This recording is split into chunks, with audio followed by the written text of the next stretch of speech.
He also created the Federal Housing Administration, which was supposed to create standards for livable housing and safety, and also to ensure that mortgages would be fairly, that the interest on mortgages would be fair. Also to help banks recover mortgages when families can no longer pay their mortgage.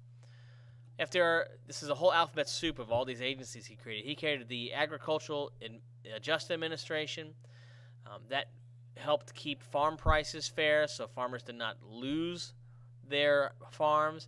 It also sometimes paid farmers not to grow crops because we did not want a surplus of those crops, or if we had a surplus, it would raise the prices. So the Agricultural Administration was specifically created for farmers.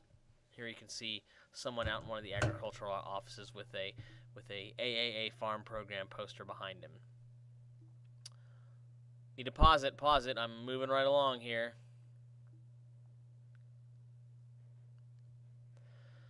The most famous, one of the most famous programs that FDR created, which is still around today, is the Tennessee Valley Authority, that throughout one of the poorest regions of the country, the Tennessee Valley, he created a series of dams, which dams are, if you don't know what dams are for, dams have huge turbines in them, and then when the water flows through a dam, it turns the turbine and makes electricity. That's what the Grand Coulee Dam was that we talked about in the last lecture.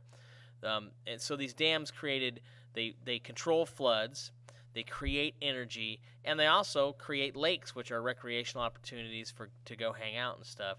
So TVA, here they are putting up electric, phone poles that also have electric wires on them that are running this cheap electrical power to areas of the country that did not have electricity before. Moving right along. Oh, there's power station, part of the TVA's power station system. Franklin Delano Roosevelt also was the first president to put a woman in the president's cabinet. This was Secretary of Labor Frances Perkins, who apparently liked to dress like a pilgrim. But there she is. She was the highest-ranking woman in the history of the country at that time. FDR also hired hundreds of African Americans into his administration. This is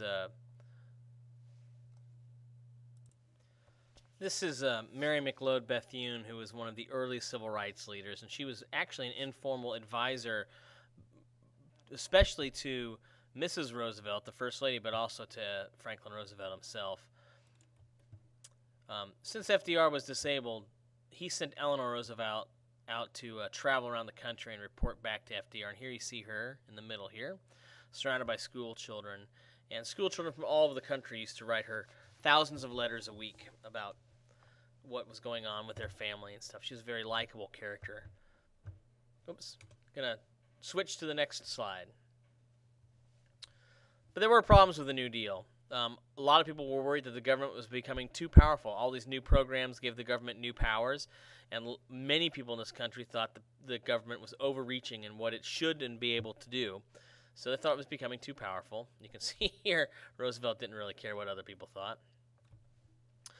The Supreme Court attacked some programs. Like I said, the Civilian Conservation Corps was knocked down by the Supreme Court. So were some other programs. But the New Deal did live on. Every time they knocked down a program, FDR would create a new program. All right, moving on to the next slide.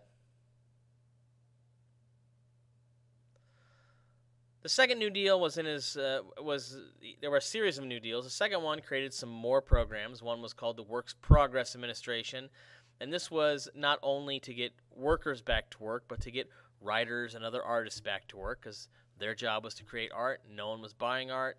So this actually created traveling companies of actors who went around the country, commissioned artists to make posters and murals and things like that.